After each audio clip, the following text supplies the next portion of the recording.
We all need to move with the times. And when we talk about, Mimi, fixations, and all psychiatry and psychology has been talking about fixations for years, nobody ever tells us what's fixated. But what's fixated is our energy in the past. We are fixated to certain things that people said to us or traumas that we had in the past. Well, that's not energy that's available in the present. So it's very hard to move with the times, whatever those times are, until we get rid of those old things that are holding us in the past, in old ways of believing and thinking and feeling. They're actually wanting me to go, before I answer this whole question that you're talking about, to another area, which is aging. And aging is actually such a privilege because there are many advantages to aging.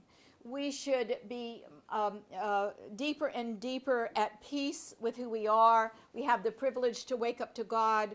We really have an advanced brain that can understand a lot of levels and the way it all works now.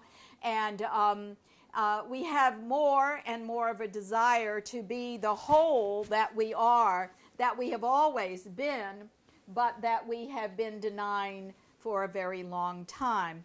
When you were talking, Kim, they said that your mother also, excuse me, Mimi, we talk about our issues here all the time. So here's one of yours, is you're into a sacrifice mode that sacrifices love. And sacrifice actually isn't love. Sacrifice is sacrifice, and love is love.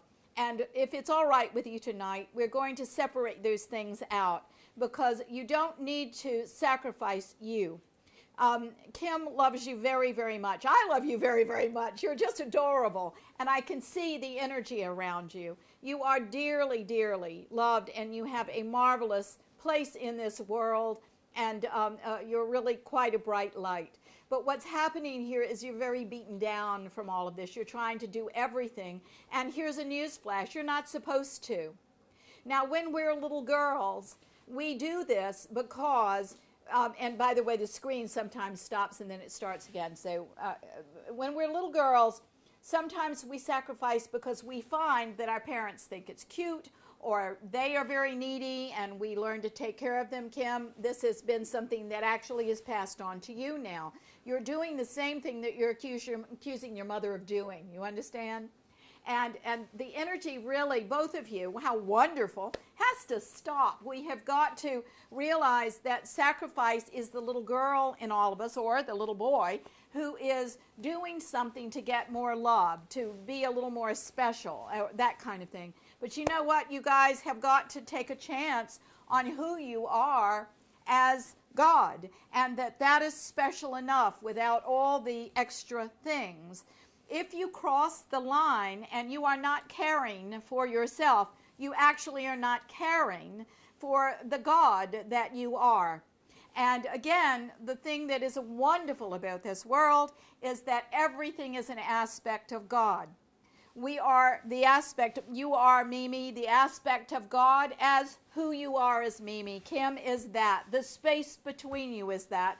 The dog is that. The pebble in the yard is the very best pebble it can be. The tree in the yard is the very best tree it can be. Everything is this energy of God. Science has actually found this. It's called the field, the 0-point field.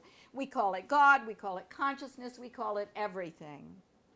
Okay, now if that is true, how is that an ascended thinking to use it all up, throw it away, and not take care of ourselves?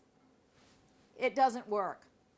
So we have to realize that, just as I said, you can have my energy up until this line, and then I don't have it anymore to give you. I have to renew. And, you know, I was telling the class that Kim was in, I tell this class now, that the old introvert-extrovert thing is actually a very, what do I want to say, unsophisticated, something that actually happens in energy. what happens is that we found that some people get energy from people, and some people get energy from being alone. Now, I want you to think of this as the sliding scale. So 0, say, being the people that get energy from being alone, 10 being the number of the people that get energy from people, and you can be anywhere in between. I'm a 0. So I often stand in front of groups, corporate and otherwise, and say, do you think I'm an introvert and an extrovert? And they all say, oh, you're an extrovert. I'm the biggest introvert you ever saw in your life. All I ever want to do if I have an extra hour or 2 or 3 is to be alone. I've got to have that to renew. That's a very important part of my process for me, is I make sure I'm alone. I have to. That's how I renew.